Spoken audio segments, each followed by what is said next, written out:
Hey folks, good morning and welcome to Short and Sweet, the very first podcast with me, Kory Curcuru, and my co-host Heather Atwood. How are you, Heather? I'm great, Kory.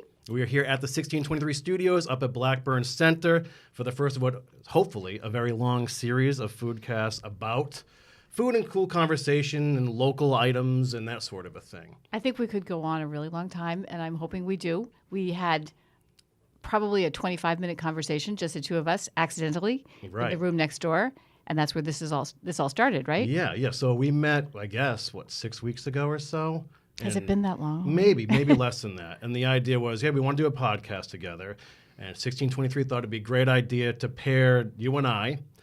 And immediately we hit it off. And I think the great thing about talking about food is you just go down these tangents and roads because everyone loves food. You're an expert. I just eat it. No, wait. I am not an expert. Let's just get that out on the table right away. I am a home cook. And basically, I became super interested in those tangents you started talking about. I mean, I love to cook. I cook for my family. Always 10 years ago, I was just always looking at recipes and always trying to find something new because I thought that kind of changes your life.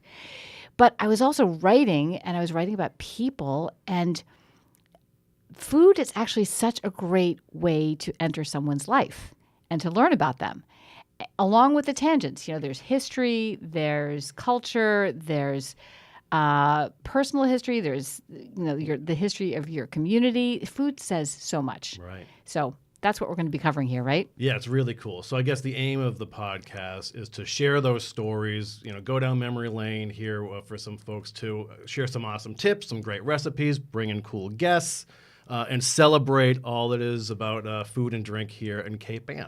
Yeah. So I'm excited. And I'm excited to work with you because I followed you from afar for years, whether you've been writing for The Times or now The Other Cape, which is great stuff too. So it's been awesome getting to know you. So I'm looking forward to this. And I have been following you on the bridge. Yeah. All the great work you do out there has been fabulous for this community. Yeah. So I can't believe I'm actually in this room with you doing work together. Very cool. So welcome to episode number 1, people of Short and Sweet. I thought that name was good. So you can figure out who is who in due time. So the idea now is each episode we're going to tackle a different topic, a different food item, a different drink item, what may have you. So this week we are discussing Mudiga Steaks. Yes, and I insisted that Mudiga Steak be our first subject because I moved to Cape Ann in 1996. I think I first heard the word Mudiga in 1998, and I have not understood what it really meant since then. I've been trying to figure out, what is Mudiga Steak? Why is it so great? There's a recipe in my cookbook for Mudiga Steak. I'm not quite sure I got it right. I don't have the cultural roots to tell me what this dish is all about. So I need an expert. Well, Heather, you've come to the right place because our first guest and expert on Mudiga Steaks is actually my mom, Joanne Curcuru. Hi, Mom. Hi. Now, we want to let people know it's not like we didn't have a guest lined up. It just turns out that it's Mudiga's. My mom lives in the kitchen. She's a baker. She's a cook. She's 20 hours a day, no matter what mood she's in. She's doing something in there. And so we thought she'd be perfect for this week. So, well, I have to say, in our original conversation, when you and I were in that room and we're talking food, I said to you, what is the deal with Mudiga Steak? I just don't get it. And you're like, well, my mom, she's the expert. If anybody can make a Mudiga Steak, it's my mom. Yeah. So then right off the top, we should probably explain what Mudiga Steaks are. No, right off the top, I want to know a little bit more about your mom. Sure. So tell us, Joanne, where you grew up, where, what your life story was real quickly and how you got into food. I grew up on Granite Street in Gloucester, very Italian Jewish neighborhood. My mom was actually English and Swedish. And classic Gloucester story. That was very difficult in the Italian neighborhood because we were considered American and not Italian, even though my grandmother and my father are pure Italian. And so, what's their name? Their last name was Pino. And my mother was a Barrett. So she learned to speak Italian fluently. So I was always with my grandmother, who lived downstairs from us, and cooking. I was always standing in the chair, from 3 years old. I can remember breaking up yeast, standing in the chair, or helping her in the kitchen, but no one else was. And there were a lot of grandchildren, but I was always intrigued by cooking and family. And I think that food brings family together, and I think that's one of my most important things that I think about when I'm cooking for everybody. The refrigerator is always full. And I make Mudiga Steak at least once a week because my grandson's the only thing he will eat other than a hot dog. So Mudiga Steak is the topic in my house at least once a week. Yeah, my parents have the type of home where if the New England Patriots showed up and wanted Thanksgiving dinner, like in 4 hours, they could have it. It's kind of ridiculous. So is this a Pinot side of the family thing? Was Grandma Pinot making Gloucester Italian dishes? Well, she made Italian dishes. She was, always old to us, and she passed away in the early 80s. And my mom also passed away young, so I became like a grandmother to my brother's children in my 20s. And my house became the house. And so I've always enjoyed cooking and having family. And I always worked outside the home. So I always worked a regular 40, 50-hour week, but always cooked. I will be up 1 o'clock in the morning cooking. If I'm nervous, I cook. If I'm happy, I cook. If you just stop over and you want something, I cook. So cooking's just like, a second nature to me. It's very easy for me. So what were you doing outside the home? What was your job? I first worked I was an engineer for the telephone company, and then I chose to stay home with my kids. I believe that a mother should be home with their kids. And then I entered the school district, and I retired 3 years ago from Hamilton Wyndham School District. So I was always very busy, very involved with the kids, coached softball. If there wasn't football coach, I was out there on the football field. I know nothing about sports. I would have Kory sitting there telling me that was an out, that was a strike. I have no idea. Well, I know, but people get the idea now. But yeah, I know nothing about sports, but I've always been one of those people who are very involved, and I'm really involved with my grandchildren now. So there's Kory, and who else is in the Curcuru family? I have a daughter and a son, and I also just about raised 3 nieces in my house. So I have 10 grandchildren, and I have a sort of adopted grandson in England. So I do charity work in the Dominican. So I love to travel. I'll be off to Peru for the 3rd time, and the first place I go in any country I go to is the grocery store, because I like looking at the foods and the different things, and I always bring back recipes in my head and try to create what I had wherever I've been. So give us one highlight, one of the most interesting things you found in the most interesting grocery store. Gopher. No way. Yeah. Where'd you find gopher? In Peru. And you sure it wasn't guinea pig? Well, they have guinea pigs too, and they serve guinea pig just barbecued on a stick. Did as you have you're walking through the streets. No. When I travel, I don't eat meat. I become a vegetarian. When I'm traveling, and I'm very picky about the foods because I travel a lot in third world countries, so I'm very picky about what I eat when What's I'm away. the most interesting vegetarian cuisine you've come across? What country has they're doing the most? Peru. Peru has most of their vegetables are all organic.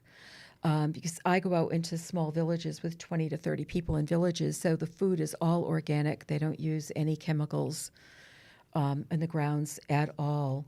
And ground that you think that you can't plant anything in. They have these beautiful things. Their carrots are probably 1 foot long by 4 inches around. It's just, and the colors are amazing.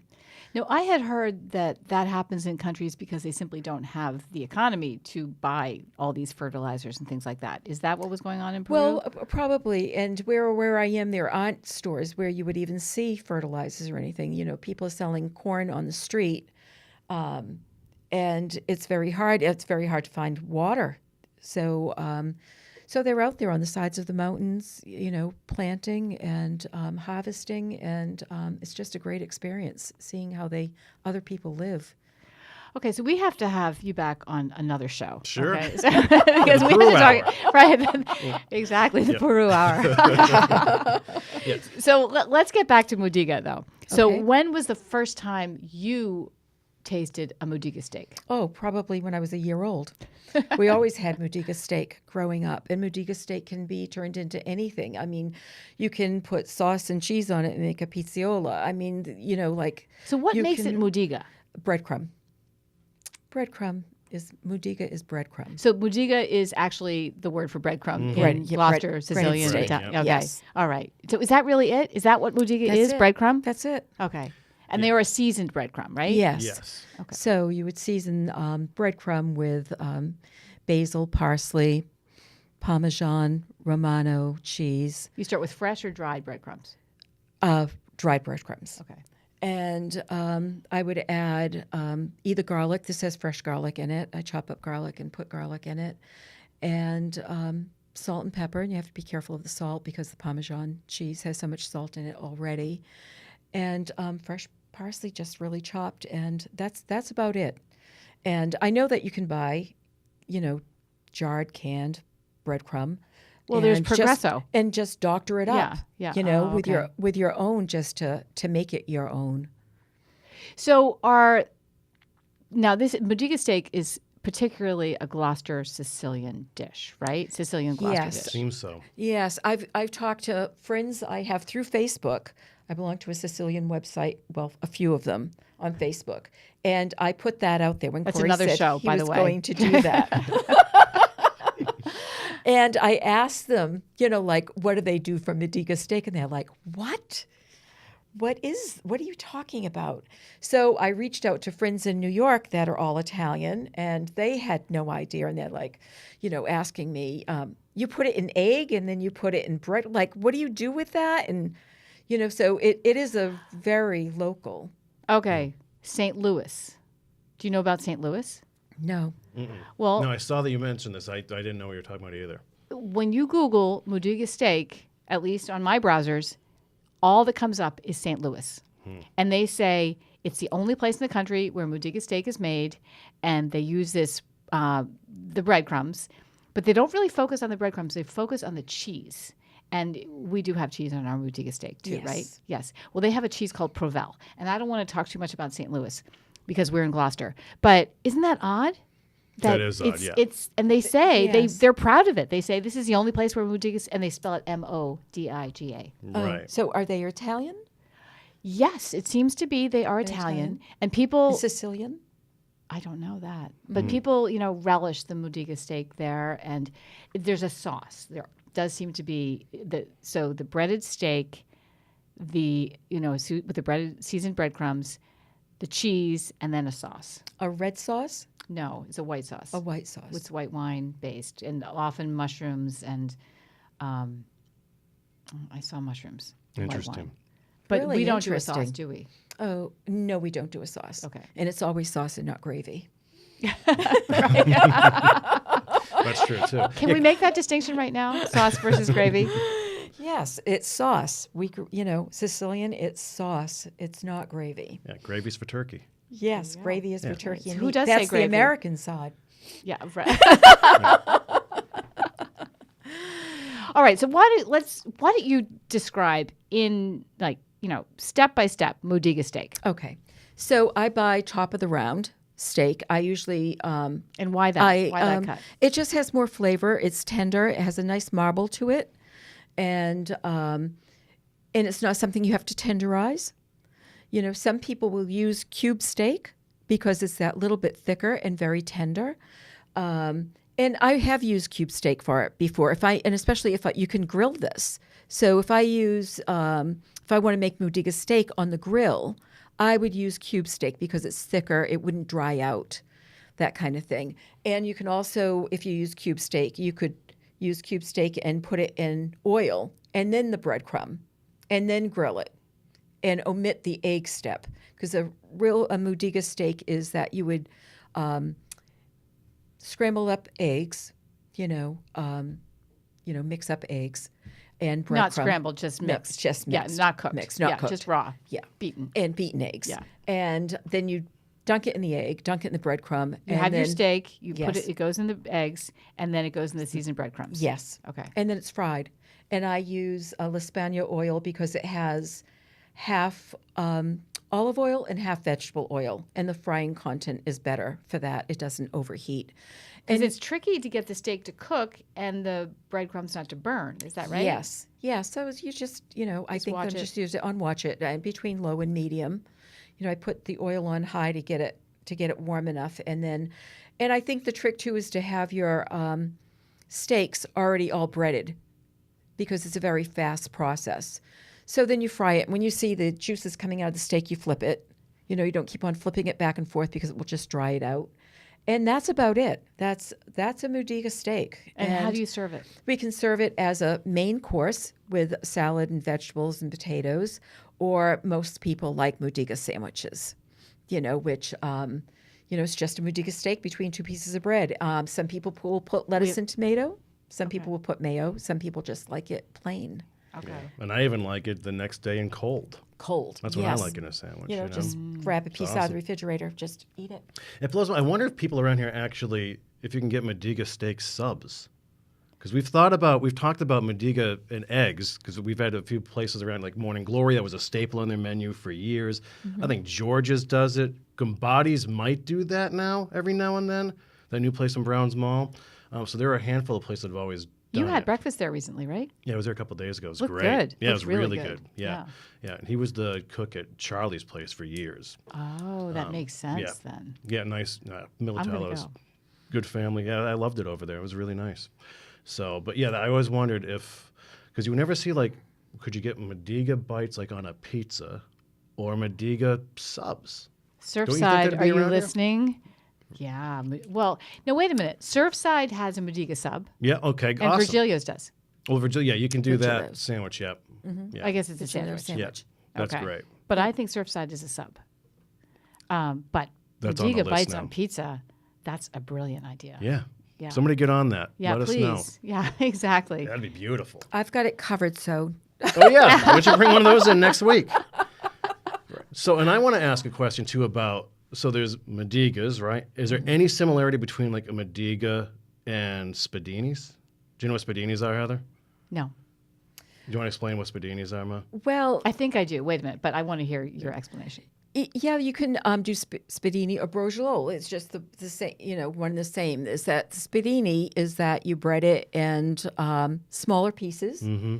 But and is more it red tender. meat or chicken or veal? You can use any. Okay. And the reason why you use beef within the Mudiga is because veal was too expensive. Right. I was So going to it ask that, always too. started out with veal. And then a lot of people wouldn't eat veal, you know, and so they started using steak and a beef steak. And we always had the beef steak because, you know, there was no money to be found. You know, we're all fishermen families. And so we always had it beef. But the real Mudiga steaks had originally started out with veal. So that's a really good question because it's the same breadcrumbs, but were you calling it spadini? Yes. You weren't calling it Mudiga then. Like, when did this Mudiga word happen? Well, it had to be, I think, too, in Gloucester, because of the slang, you would just say breaded steak. Yeah. So if you were Italian, you would just say Mudiga steak. Yeah. Because if you notice, steak's not in Italian. Yeah. It's Mudiga right. steak. Yeah. Right. Right? And I think a lot, especially, I think the way immigrants get acclimated to the culture is you start learning the language phonetically. So there's a lot of the words are corrupted. Right, yeah. And then it turns into something different entirely, and then you own it at some point. So I don't know if Mudiga is an offshoot of that, or if this Modiga is a corruption of Mudiga. You know, it's Yeah. Well, I always wondered if the Italian word for breadcrumb, or in is it Terrazzini, where so many of the Gloucester people come from in Sicily, whether there was a word there that came here and got corrupted. Well, I think it had to be Right. because you know what too is I have a son-in-law that's all Italian, and whenever we spoke Italian in the house, he would laugh because like ours, it was just slang to him. You know, it wasn't. You know, he couldn't make heads or tails what we were saying to him, Yeah. and he would just laugh at us because it's Gloucester's own derivative of Italian. Well, and I think that the Mudiga steak in Gloucester, forget St. Louis, but in Gloucester, it's got to be really almost the most Gloucester thing we have. Because spadini is a word that's an Italian word. I mean, and braccione, the roll, is it a rolled beef? Yep, It's a bracciole. rolled beef with breadcrumbs, Yes, right? with breadcrumbs. But other cultures use that. But nobody says Mudiga, right? No. It is weird, yeah. Yeah, right? Yeah. So I think I think this is why it's important to have this be our first episode. Because this is Gloucester food, right? So now we've talked about it, Heather, but at some point we have to look at this and eat it for crying out loud, We right? sure do, This is why we're yeah. here. This is the best part of the gig. Joanne brought us some Yeah. Mudiga steaks. So we'll reveal that for you too. Kitchen opened early in Yeah. Magnolia today. So I want to ask, when you were young and doing this and cooking, Yes. would you go down to the butcher's downtown to get the meat? Yeah, I would go to Trupiano's, and because and this is why I can't buy meat. I always used to just watch a butcher and say, I want to make Mudiga steak, and he would cut it and give it to you. I want to make meat soup, and he would cut it and give it to you. So we never really knew what cut of meat we were getting. He knew what to He give just you. knew what to give us, and so so it was very hard. It was very hard to go out and buy meat when these small butcher stores were closing. Yeah, it's so But sad. yeah, we always went into Trupiano's or Joe Popcorn's Yeah, right. and Who's Joe and Popcorn? grocery, Joe Shimataro. And he owned a grocery store, and so they were very close. They were near Scalafani, on one side of Scalafani and on the other side. Scalafani bread right yes, there. Scalafani bread. So what's meat soup? Meat soup is just exactly like chicken soup, but made with meat. So some sort of beef? Do you? Yep. And A chuck. I A use chuck? chuck. do you brown it first or no? No, no. Make it exactly like you would chicken soup, and throw a couple bones in there, and Very cool. All right, I might have to make that. Or you might have to make it. Maybe. yeah, easy Okay. thing. I will let Growing you up try was pretty fun, Heather. that. I bet. yeah. I bet it was Because wonderful. our family had a wharf at the end of Commercial Street for years. Cougar Brothers producers, fish. So every day my dad would just come home with a clear plastic bag full of haddock or whatever seafood it was. But it was a lot of haddock. And then on the other nights, it'd be Mudigas and whatever else. We're whipping up a lot of pasta like crazy too. Yeah, another corrupt. Well, let's stop saying corrupted. Adapted Gloucester word, Yeah, baista, right? right, For yeah. pasta. Yeah, Right? baista. Yeah, Yeah, I love and that. zugu. Zugu is the sauce. Spices Sugu Zugu. sugu with sauce, yeah. Zugu. That's great. So why is there no Mudiga cod or Mudiga haddock? Oh well, Would you say that? there Would you- is. Well, I do bread. You fish. bread fish, but you don't say that, right? You don't. You No. don't call it Mudiga No, fish, no. right? It's interesting. Yeah, I've only Yeah. heard Mudiga steak ever. Mudiga In fact, steak. when you started doing Mudiga chickens for Right. Keith's son, right, for her Yep, grandson. For my grandson. So that's the first time I've ever heard of that. But then I ate it and was like, geez, well, yeah, why aren't you doing this for everything? It was And great. it's the same breadcrumbs. The same breadcrumb bread Same mixture. taste, yeah, it's same, awesome. Same breadcrumb. You use that same base. People didn't have money, and everything came out of one recipe. Oh, well, I think I could use that breadcrumb for something else, or I could use, I could turn that steak into another meal the next night by putting sauce and cheese on it. We do the same thing with chicken soup. We never put our chicken in the soup, never took the chicken off the bone and put it in the soup. You put the chicken in oil the next night and breadcrumb and then baked it in the oven, put it in the oven for it to brown. So you had two meals So out of after one the chicken. was in the soup, then you took it out and you took cooked it. Yes. Yes. That's so super interesting. because of money. People Yeah. didn't have money. And I find those recipes and that food seems to be the better foods that, we enjoy and really feel the family still enjoys. Well, and there are ways of getting flavor out of these foods that are like another layer of flavor, which I Right. think is really interesting. And that's what I'm guessing we're going to get in the Mudiga. But I have one more question, and it's a real cooking question. Well, no, it's a home cook question. Do you make a big batch of the breadcrumbs and freeze them? Do you make them fresh each time? Yes. That's what makes them really good, right? Yes. Yeah. I don't have enough freezer space with 3 refrigerators and a 30 cubic foot freezer to put breadcrumbs.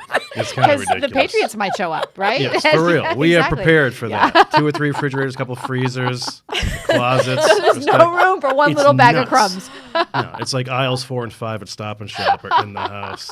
Yeah. Anybody can come any time of the day. And if you need something extra, it's in the closet. Oh, yeah. Yeah, there's just backups to backups to backups in the closet. Okay, freshly grated Parmesan or box? Freshly grated. Okay. Always. All right, good. You know, I bring the grated to the table. Everybody grates their own cheese. Like if they're having something, we're having something with cheese, the grater's on the table with the cheese in it. Yeah. All right. Ready? Okay, should we try some of this? I'm Absolutely. dying. Now I'm really hungry. Okay, so if you give us a couple pieces of bread there, Sclafani's Yep. bread. Oh my gosh, look at how beautiful they are. Here you go, folks. Wow. The real thing. The real thing. Aunt Joe's, we call you Aunt Joe, right? Yeah. Aunt Joe's Mudiga Whatever Steak. you want. We're going to make these famous. You got the Sclafani's. You got the accent. Yeah, you want to get one? All right, sure. Yeah, I should leave They're the forks big. there. They're big, big, big. I know, these are beautiful. Okay. So I'm just going to lay it on the bread, right? Yep. Here you go. Are you having Here, one? actually, I'll pass you No, one. I'm not having You're not one. having No, one? thank you. I'm having 3 then. Yeah, I know. Yep. I did not have breakfast this morning. Are there any meat eaters on the crew? I'm all set, thank Yep. you. Yeah. You can always count on Noah. We've got Ava and Noah here helping us out today. Thank you very much. Yeah. Yeah, if All you're just right. tuning in, folks, it's the very first podcast of Short and Sweet with Heather Atwood and Kory Curcuru. How is everyone out there? And we're enjoying Mudiga Steaks. This is a holiday. And okay, so here's another piece of lore that I came up with, which may or may not be true, that the fishermen would have them like for breakfast at 4:00 in the morning because they were going out and they needed a real meal. Yeah, that with eggs. I mean, Yeah. you know, Italians not fussy about when they eat their food Yeah. or what they're eating. So breakfast doesn't necessarily have to be bacon and eggs. It can be anything. It can be cold spaghetti. Yeah. It can be cold pizza. It really doesn't matter. We're not fussy. All right, so here's my first taste of the honest Mudiga. I love it. Oh my gosh. They're good. So is this your first Mudiga steak? You've made them This is before. I've made them. Not as good as this. Mine were too thick. I don't know why. If The you flavor go- is so good, and the breading is like just it's almost the perfect balance of meat to flavor in the breading. That's what I really like, and you get a little bit of the crunchy olive oil part. Yeah. It is really really good. It's number 4 on the meat slicer. Okay. That was the piece I missed. It's number 4 on the meat slicer. Okay. Because if you buy it just packaged, like sandwich steak or whatever, I would have to double those up, and put it in the batter and cook them together because they're too thin. Right. You lose the meat. That's what happened to me. I didn't buy that because I was worried that this is going to fall apart. Yeah. But I think it's really all about your breadcrumbs. Oh, They are. It is really delicious. Yeah. So I'll have 3 or 4 of those today, no doubt. And so I'm going to. I'm also going to say that you made these this morning, and they were warm, but they're not piping hot, and they're delicious. Like I can definitely see this being, take one out of the refrigerator the next day. and Yeah, have try it as one a next sandwich. day. Yeah, Definitely. really good. And it doesn't get tough either in the refrigerator, afterwards. So it's an super easy tender. meal. It's an easy meal. Well, browning everything is not simply an easy meal. I mean, doing that frying.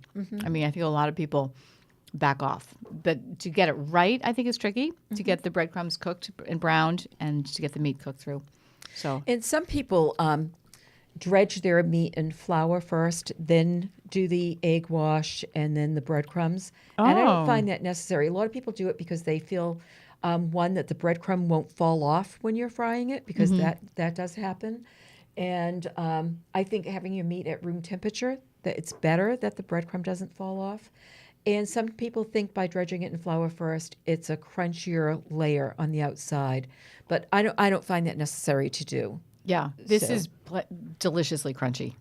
But it's not too crunchy, too. It's not fighting with your mouth. Yep. So, no, it's really delicious. So, what are you making for dinner tonight? Oh, I don't know what I'm making for dinner tonight. Really? Just No kids tonight. I don't know. No kids tonight. Well, you do have. I can just text in my order, Heather. Oh, And swing by. that's really nice. Yeah. That is really nice. So what do you think, Atwood? I'm Episode sold. 1, Mudiga Steaks? Yeah. I think that I learned everything I need to know about Mudiga Steaks. Like, I understand the concept now. And I have not tasted, really, the only ones I've tasted were mine. And I just wasn't sure I was getting it right. And I wasn't. Oh, come on This is over anytime. delicious. Yeah. Yeah, so we can share that quick recipe online for folks. It's quick and Oh, yeah, easy. it's just quick and And easy. people should leave their comments on your Facebook page, Yeah, right? people have been all morning. Oh, good. Yeah, so let us know. And if you want us to cover any particular food topic or drink topic, anything localized here in and around Cape Ann, let us know, and we will tackle that at some point, I'm sure. We might go over the bridge sometime. I don't know. It's possible. Yeah, possible, It's possible. right. That'd be new ground for me, but Yeah. that can happen. Well, we're not sure. But keep the suggestions, local suggestions for now. It'd be great. Yeah. Mom, thanks. Thank you You're so much, welcome. See? Joanne. And you were nervous. Well, I don't like being in front of the camera. No, that was great. You did a great job. And you taught me actually, what I really want from every episode is to learn something. Yeah, So I learned a lot. Good. I'm glad. that was really Welcome cool. anytime. Yeah. Yeah. All right, well, we're going to be gonna calling you hold up. to that. Yeah, yeah, you'll be exactly. You are probably every show. We need to, if you're not a guest, you'll be a phone call. Oh, okay. possible. Yeah. Sounds Yeah. great. Awesome. All Good. right. Good. Yeah. Okay, Heather. Thank you. Cheers to you. Oh, Many cheers to happy you, returns. Kory. Yeah, this Yeah, is short and thank- sweet. This is the start of something new. My podcast friend. Yeah, So this will be a great. good time. Yeah. So, okay, thanks again, Mom. Okay. All right, I'll see you in a little Thank bit. you. All right, folks, thanks for tuning in. We will see you next time on Short and Sweet. Adios for now.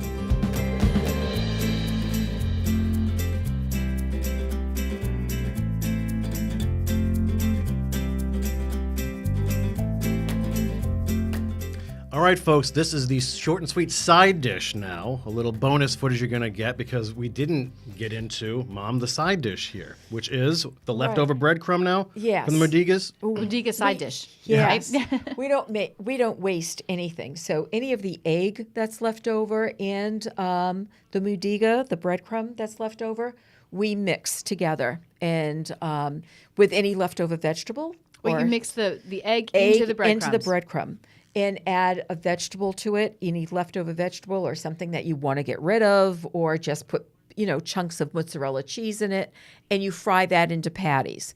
So the two I've It's done like a dumpling, not a dumpling, but it's a fritter. just like a fritter, yeah, and fried into a patty. So today you have I made some with asparagus and some with artichokes.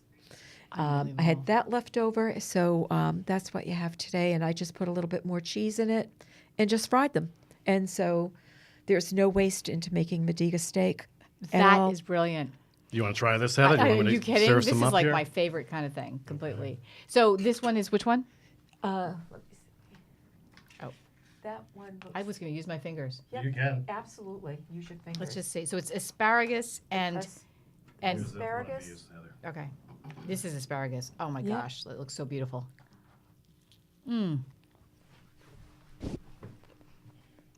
Good. Of course, I'm not gonna eat I love artichoke all day. asparagus in every single way, shape, and form. So you can eat these hot, But cold. these are Just grab so it. good. I would take them to work with me to first, and These eat are that almost for better lunch. than the steak. Well, These are so good. yeah, I keep a couple in the glove box. Just in case. So I make them, too? They're great with sautéed mushrooms. Like if you just wanted to have the fritter and put sautéed mushrooms over it, even some melted cheese on the mushrooms. I mean, like you can do 1,000 things with them, and you can put sauce on them, red sauce on them. Zugu. Oh, that's a good idea. Would be Yeah, good. It'd be really good. The zugu. Yeah. So Okay, so this is the artichoke. I love artichokes almost as much as I love asparagus. So Yeah, you can't go wrong. It's just the crumb over and over again. Mm-hmm. It's awesome. but they're hearty, not too heavy, and really, really flavorful. These are okay. Mudiga side dish. This is a thing. Yeah, Okay. it really is. Yeah, it really is. And nobody ever told me about this part. yeah, we don't waste anything. Yeah. So, folks, if you have ideas for us, like we said, a food or drink topic, hit us up here at Short and Sweet. Anyone, you can find me personally on Facebook or Heather as well, or any of 1623 Studios outlets. So that is it. Thanks, Mom, once again. You're welcome. Heather, we'll see you next time. Okay, Goodbye. I'm going to finish my Mudiga side dish now.